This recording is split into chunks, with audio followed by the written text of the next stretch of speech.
the Fat Controller's engines liked to look clean, bright and shiny. They loved being washed down and having their brass polished until it gleams. James was in the workshop being repainted.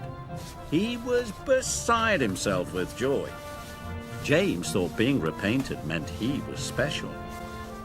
The workmen painted and polished for hour upon hour.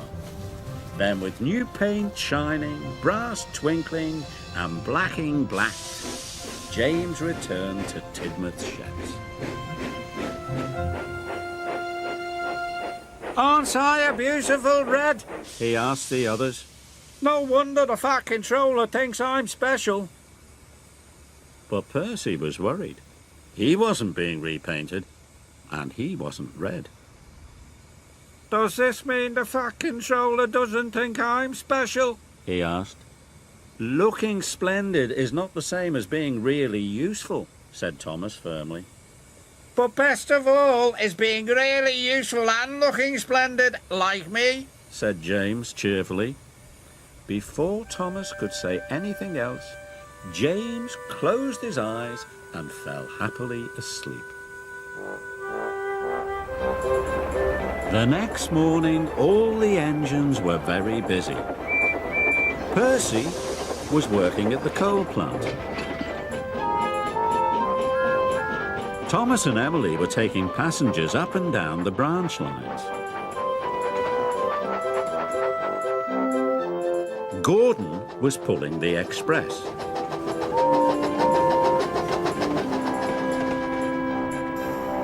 The Fat Controller came to see James.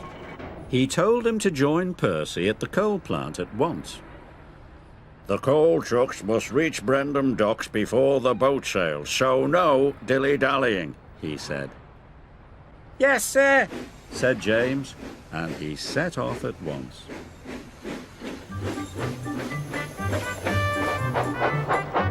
But James didn't go straight to the coal plant.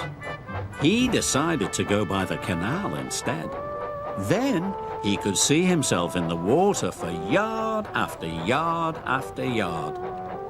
"Magnificent!" he puffed. James had forgotten what the Fat Controller had said. At the coal yard, Percy was working as hard as he could, but he was falling behind. The line of trucks was getting longer and longer, and the yard manager was getting crosser and crosser. Where could James be? James was still enjoying himself, but there was no one around to share his fun, so he headed for Wellsworth Station. But as James pulled into Wellsworth Station, Gordon and the express were pulling out. The passengers had gone. "Bother!" said James.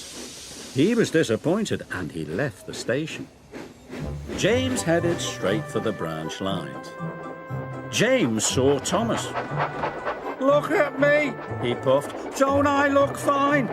"You should be at work," called Thomas, but James didn't listen to Thomas. James was enjoying being James. Percy wasn't enjoying being Percy. He was trying his hardest, but the trucks were being very naughty. Poor Percy was almost worn out. "What will happen to the order now?" cried the yard manager. When James rolled into the coal mines, it was late in the afternoon. Percy was cross.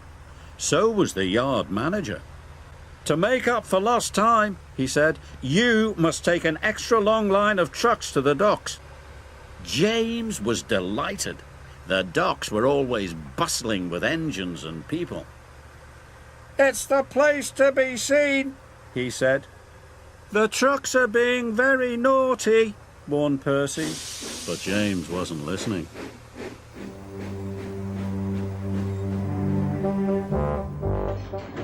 James puffed along, looking forward to being seen. But the trucks were naughtier than ever. They rocked and rolled and crashed and bashed. James's face was soon covered in soot. Going downhill, the trucks wiggled and giggled. James had to put his brakes on with a jolt. Coal tumbled out of the trucks, landing on James. James was cross and biffed the trucks as hard as he could. More coal flew out. Now James didn't want to be seen. He was as dirty as he had ever been. But on his way to the docks, he kept passing his friends. He passed Emily and Edward and Thomas. Thomas thought the only red thing left on James was his face. James trundled into Brendam Docks. He hoped no one would see him. But Gordon was at the docks with the express. He could not believe his eyes. He thought James was the grubbiest, grimiest, dustiest, dirtiest engine he had ever seen. Percy arrived safely with the last of the trucks. "I like your new coat of paint," he puffed cheekily. "You do look splendid." James knew he should have listened. He didn't feel splendid anymore. But for the first time all day, James could hear clearly. He could hear the sound of the trucks giggling at him. And despite feeling foolish, even James had to smile.